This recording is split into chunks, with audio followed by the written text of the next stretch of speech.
Continuando con el programa, vamos a citar una célebre frase que dice lo siguiente: la justicia es la reina de las virtudes republicanas y con ella se sostiene la igualdad y la libertad. Simón Bolívar. Tenemos el honor a continuación de presentar a nuestro siguiente invitado. Él es abogado de profesión, tiene maestrías en Derecho Administrativo, Seguridad, Defensa y Desarrollo del Estado, maestría en Derecho Constitucional y Gestión Pública, maestría en Derecho Notarial, especialista en Derecho Procesal Civil, Derecho Notarial. Actualmente es juez cuarto público, civil y comercial. Demos un fuerte aplauso al doctor Gustavo Iván Espejo, quien nos explicará sobre el proceso cautelar.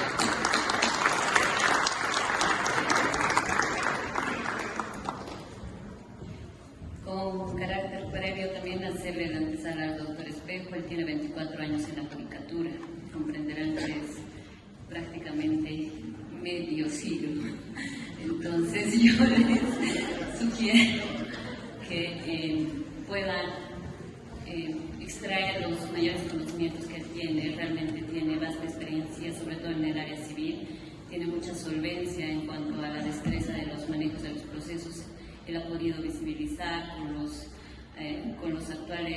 proyectistas en realidad, cuando se implementa el nuevo código, capacitarse en ese sentido y ver esa transición realmente para nosotros ha sido una experiencia inigualable, que ustedes no la viven, pero que de pronto nosotros, si ustedes tienen muchas dudas o algo, por favor, pregúntenle al doctor Espejo, que tiene la vasta experiencia. Él es egresado también de la tercera promoción de la Escuela de Jueces, una promoción que se ha destacado mucho porque tal vez de pronto ustedes no conocen, pero el doctor Balda, que fue quien inauguró el Instituto de la Judicatura, volvió a recuperar la esencia que se había perdido en la primera y segunda promoción, que siempre vamos a ser criticados, pero esas están muy criticadas. Esta tercera promoción, sin duda, el doctor tenía 24/7 a su disposición. Yo quiero destacar el compromiso del doctor Iván Espejo y bueno, ojalá que ustedes también tengan dudas y críticas también, que sin duda puedan hacerlos en estos escenarios. Gracias. Muchísimas gracias.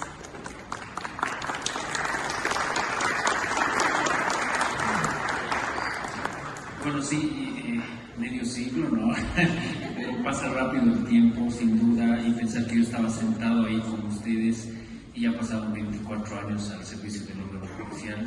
Desde que entré a mis 20 años nunca me separé en ni un solo momento. Vamos a tratar de hacer un curso lo más práctico posible en razón a la función de la audiencia. Bueno, proceso cautelar. ¿Qué quiere decir proceso cautelar, no? Si ustedes escuchan la misma naturaleza el tono de la palabra, ustedes asimilarán a un proceso penal, porque en un proceso penal hay medidas cautelares, ¿no? Privación de libertad, y resulta que alguien está detenido en flagrancia y es un proceso cautelar, ¿no? ¿Y por qué se cambió? Porque precisamente los redactores principales del código, que son nuestros grandes maestros del derecho procesal contemporáneo, José César Villarruel y Andrés Valdivia Calderón de la Barca, dijeron: ¿por qué el anterior código insignificantemente decía medidas o diligencias preliminares o diligencias cautelares? ¿Por qué? ¿Por qué no darle su verdadero sentido y espíritu? Porque el proceso cautelar tiene que tener su verdadero rol en lo que es un proceso, y ahora les voy a explicar por qué. En ese sentido, cuando se trataba el nomen juris del proceso cautelar, porque los jueces antiguos como Ángel Chambi, Julián Sosa, Arauz, que eran jueces del partido, inclusive decían el predemandante, el predemandado, y le decían: usted no es demandante todavía, usted es predemandante. Imagínense cómo estaba en el rango del proceso. Él ni siquiera era demandante, era predemandante, es decir, que estaba ascendiendo, era una aspiración de ser demandante. Entonces, por eso es que el proceso cautelar tiene su relevancia y tiene su connotación, porque debe ser entendido por la sociedad y por los abogados en esa magnitud. Ahora vamos a hacer una distinción. Ustedes notarán que la justicia constitucional, la teníamos a la doctora Vera, a quien la excuso, resulta que se atrasó un poquito este seminario y ya tenía una audiencia a las 10:00, pero ya va a retornar a las 11:45, así que nos va a exponer el desalojo y las vías de hecho. Pero ¿por qué la cito a la doctora Ninosca Vera? Porque los jueces constitucionales hoy en día utilizan mucho el proceso cautelar. Imagínense, aquí hay colegas abogados matriculados en el ilustre Colegio de Abogados de La Paz y hay elecciones del Colegio de Abogados de La Paz y resulta que una de las fórmulas no está de acuerdo con las elecciones, ¿no? Puede que aquí la doctora tenga una fórmula en la profesión libre y no está de acuerdo con el régimen electoral, resulta que es muy arbitrario tal y plantea un amparo, no voy a ir al amparo. Y en un otro sí, plantea un proceso cautelar y le dice, señores vocales, dice, con el objeto y la finalidad de que no se termine de violar y conculcar mis derechos constitucionales, le voy a pedir a usted que paralice las elecciones, paralice todo lo que tenga que ver con la elección del presidente del Ilustre Colegio de Abogados, porque se han cometido una serie de vicios, A, B, C, D, F, G, H, I, J, hasta la Z la escribe, ¿no? ¿Y qué hace la sala? La sala de tutela de garantías constitucionales admite el amparo y en el otro sí que creen al lugar a la medida cautelar y no hay elecciones. Les notifican y les dicen no hay elecciones en el Colegio de Abogados. Y estamos así, ¿cuántos años, colegas? 2 años. Creo que ayer o antes de ayer recién tenemos presidente del Colegio de Abogados. Imagínense. Entonces, el proceso cautelar, miren, el derecho constitucional, agarrando el proceso cautelar civil y utilizándolo, ¿para qué? Para precisamente garantizar el statu quo de esa cosa, de ese derecho. Así que, entonces, el ejemplo es claro. Me voy a un ejemplo más, y con esto ingreso. Elecciones judiciales. Elecciones judiciales, ¿no? Acción popular, en Pando. Otro sí, solicito medida cautelar de que se notifique al presidente de la Comisión Mixta de Constitución a objeto de que paralice todo acto de convocatoria de elecciones judiciales. ¿Y qué cree la sala de Pando? Al lugar a la medida cautelar, ¿no? Al lugar a la medida cautelar y le notifican a la comisión, que son ellos 3, y le dicen paren todo el proceso. Y salen las noticias, se encuentra paralizado por los jueces, por una medida cautelar. Entonces se dan cuenta que los procesos cautelares tienen una gran connotación, pero no deben ser utilizados indiscriminadamente, deben ser utilizados de forma correcta. Y eso es algo que nuestros jueces de garantías constitucionales no distinguen, porque si tuvieran las herramientas que tenemos los jueces civiles, sabrían cuándo dar y cuándo no dar. Eso les voy a explicar un poquito. Ahí había una definición ahí para que ustedes estén. ¿Cuál es la finalidad? La finalidad. A ver, y me voy a adelantar con uno de los requisitos. La finalidad de un proceso cautelar es asegurativa, es decir, garantizar. Y para que ustedes me entiendan, lo que trato de hacerles entender es traerles casos prácticos. ¿Recuerdan el caso de la reivindicación? De que estaba en su terrenito y resulta que ya no está, iba a hacer su asadito y resulta que había otras personas. Bueno, el mismo ejemplo. Resulta que estas personas que han ocupado ese terreno, les dije que los justiciables, los ciudadanos con un proceso, se cansan. Y como se cansan, los juicios duran años, ¿no? Anterior código. Con el actual código, un juicio no debe durar más de 6 meses con el juez. Y si dura más de 6 meses, algo anda mal. Su juicio tiene que acabar mínimo en 6 meses.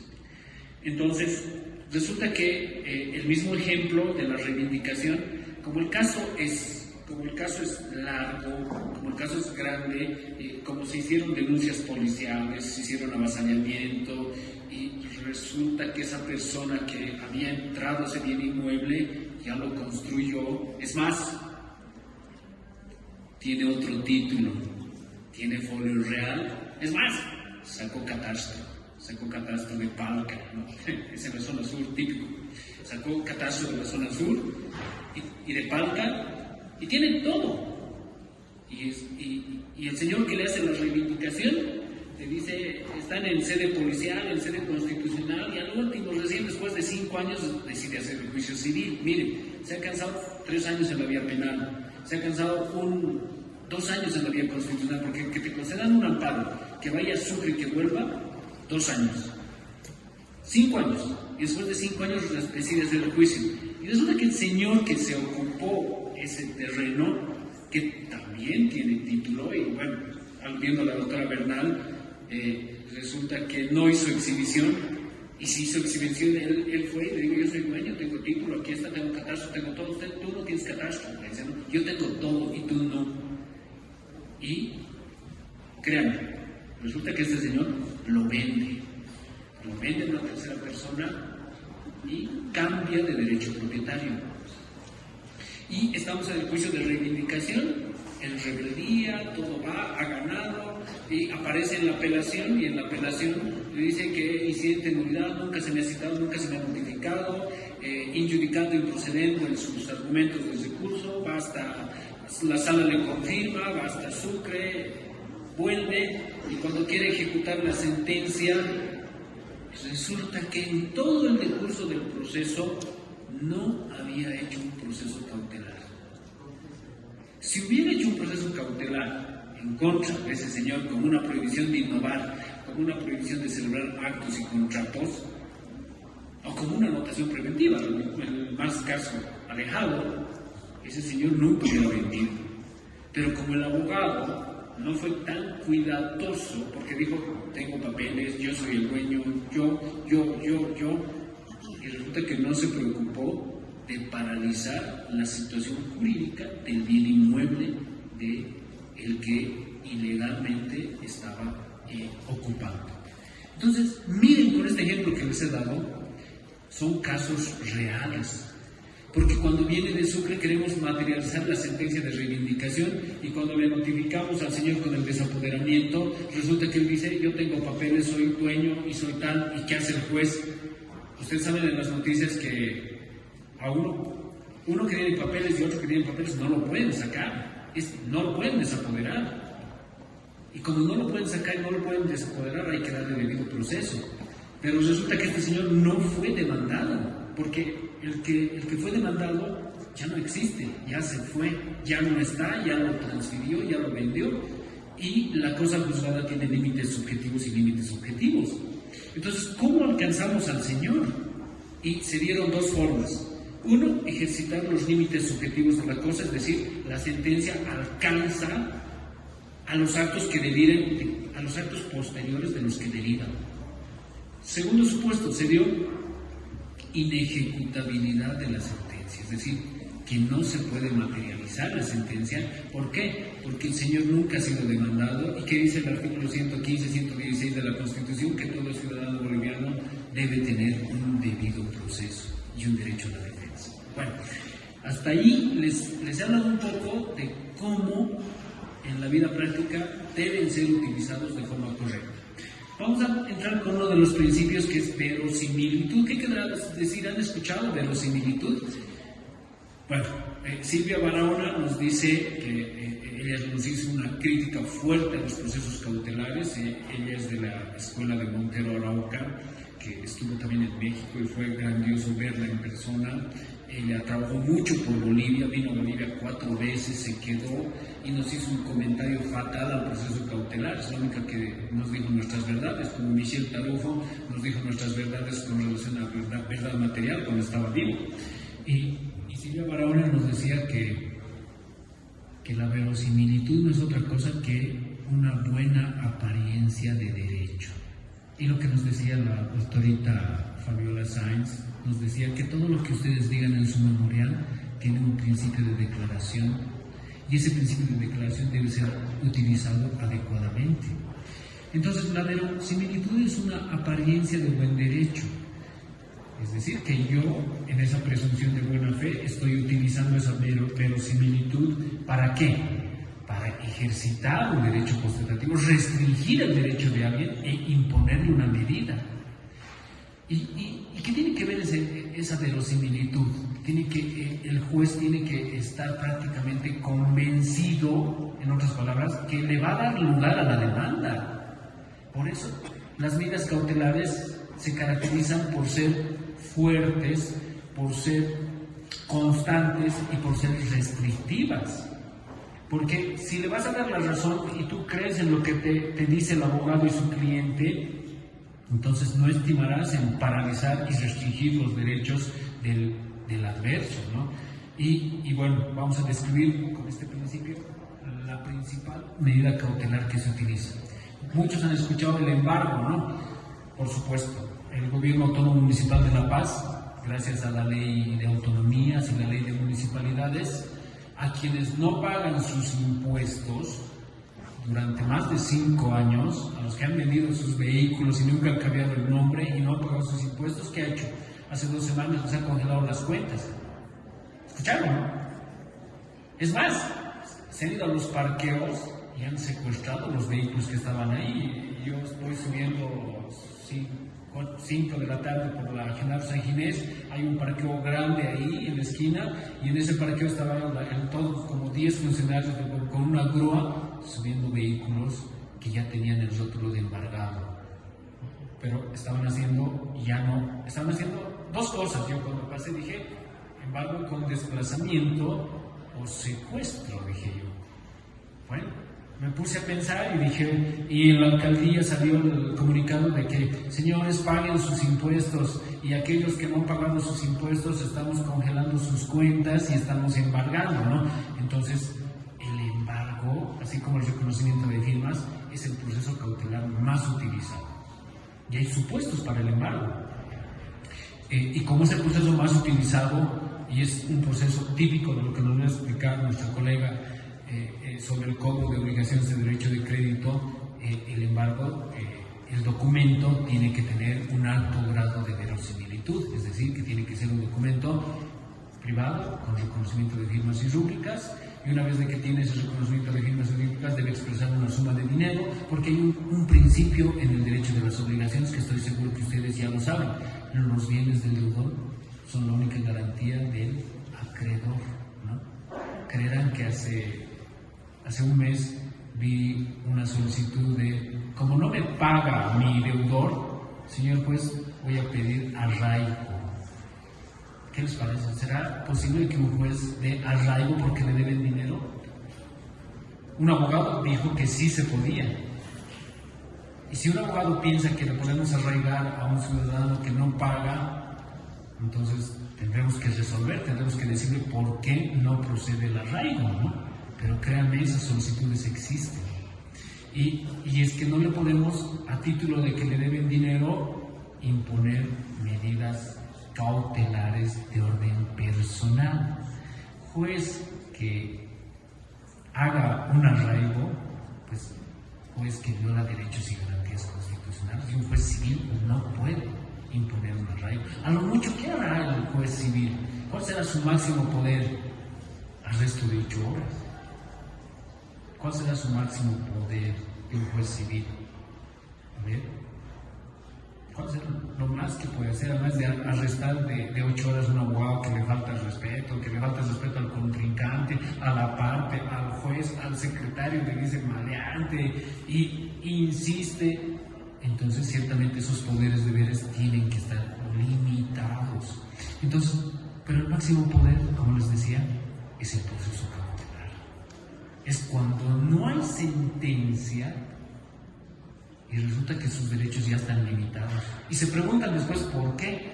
Mis cuentas están congeladas, nunca me han notificado con nada. Es que los procesos cautelares son inaudita partatez, es decir, sin necesidad de comunicarle, señor, le vamos a congelar las cuentas. ¿Se imagina si yo le digo como acreedor, te voy a congelar la cuenta? ¿Qué va a hacer usted? Mañana primero en el banco sacando su dinero, ¿no? Entonces, ese es el segundo requisito: peligro en la demora. Los procesos cautelares no pueden demorar, no pueden tardar. Si ustedes saben que deben dinero, bueno, lo ideal no es que saquen sus cuentas, no es que vacíen sus cuentas, lo ideal es que paguen, ¿no? Pero resulta que, y volviendo al ejemplo de la alcaldía, mucha gente que vendió su auto hace 10 años y dice, no, yo he vendido mi auto hace 10 años. Y yo no sé cómo son tan irresponsables de no pagar sus impuestos, ¿no? Red Uno lo dijeron así.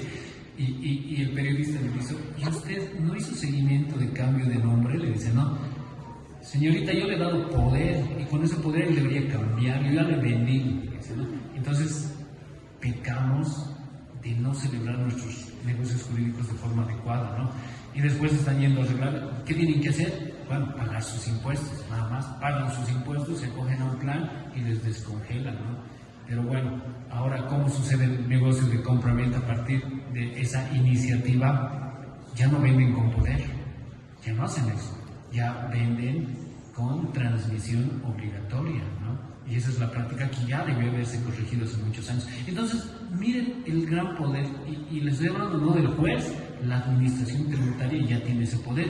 Y yo recuerdo que hacía una discusión precisamente con mi colega, la doctora Bernal, y me decía, la retención de fondos, me decía, es una medida genérica, me decía. Y le digo, ¿qué medida genérica? Ese es proceso cautelar, eso es un embargo indirecto, le digo. ¿Y tú por qué dices eso? Me dice, no, si nuestro código no dice eso. Me dice. Y yo digo, es verdad, nuestro código no dice eso. Y como no dice eso, nosotros debemos acudir a las bases que han antecedido nuestro código. El código modelo que es para Iberoamérica 1988, 1989 el código uruguayo. Y si no, entonces acudiremos, porque siempre hubo el embargo indirecto, al Código de Procedimiento Civil anterior, y del Código de Procedimiento Civil anterior a la Ley de Enjuiciamiento de España, porque ese sí respondía a la Ley de Enjuiciamiento de España. Y le muestro el artículo del 1820 de la Ley de Enjuiciamiento y le digo, ¿sí o no? Apuesta ya, vamos a apostar. Embargo indirecto, clarito, le dije, clarito, es embargo indirecto, le dije, ¿no? Así que, bueno, el embargo es la medida cautelar más utilizada. Los dos requisitos fuertes son la verosimilitud, que es la apariencia de ese buen derecho, el peligro de la demora, como se ha dicho, si alguien sabe que le tiene deuda, sale la sentencia inicial y sale su medida cautelar. Ahora, estas demandas se hacen antes, durante y después del juicio, ¿no? Ahora van a interrumpir. Bueno, les decía, el más utilizado, el embargo. El que le sigue al embargo, el secuestro. Por eso hay que distinguir el embargo con desplazamiento, es decir, el embargo con aprehensión y el secuestro. José César Villarreal decía, es muy difícil distinguir. ¿Por qué? Porque uno tiene que revisar el derecho sustantivo, tiene que revisar el título, el documento y tiene que ver el futuro juicio. Entonces, para distinguir el embargo del secuestro, descansa en la naturaleza del documento firmado. Ejemplo,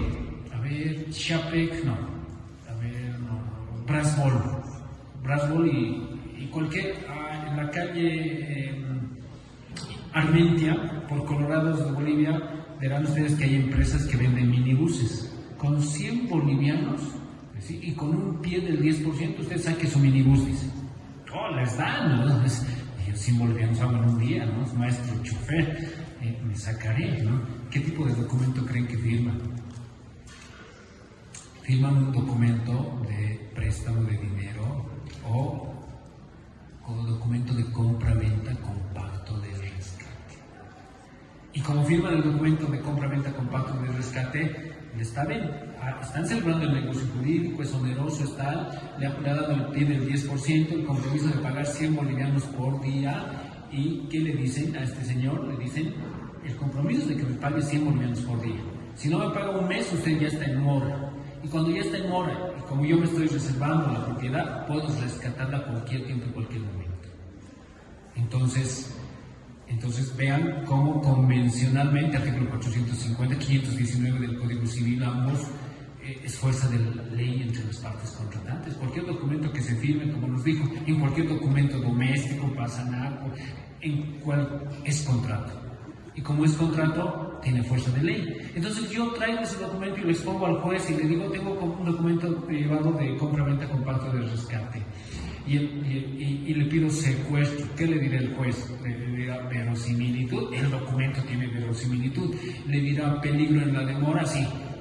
Sí, peligro en la demora. Entonces tiene que medir cuánto es el peligro en la demora, ¿no? ¿Es alto, medio, bajo, nada? En este caso es un vehículo, el vehículo se deteriora por día, ¿no?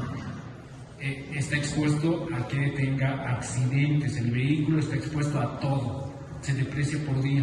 Entonces, lo lógico es que el juez le dé curso y le diga al lugar al secuestro, señor oficial de diligencias, conforme al artículo 105, numeral 3 de la Ley de Organización Judicial, usted con auxilio de la policía puede ejecutar el secuestro.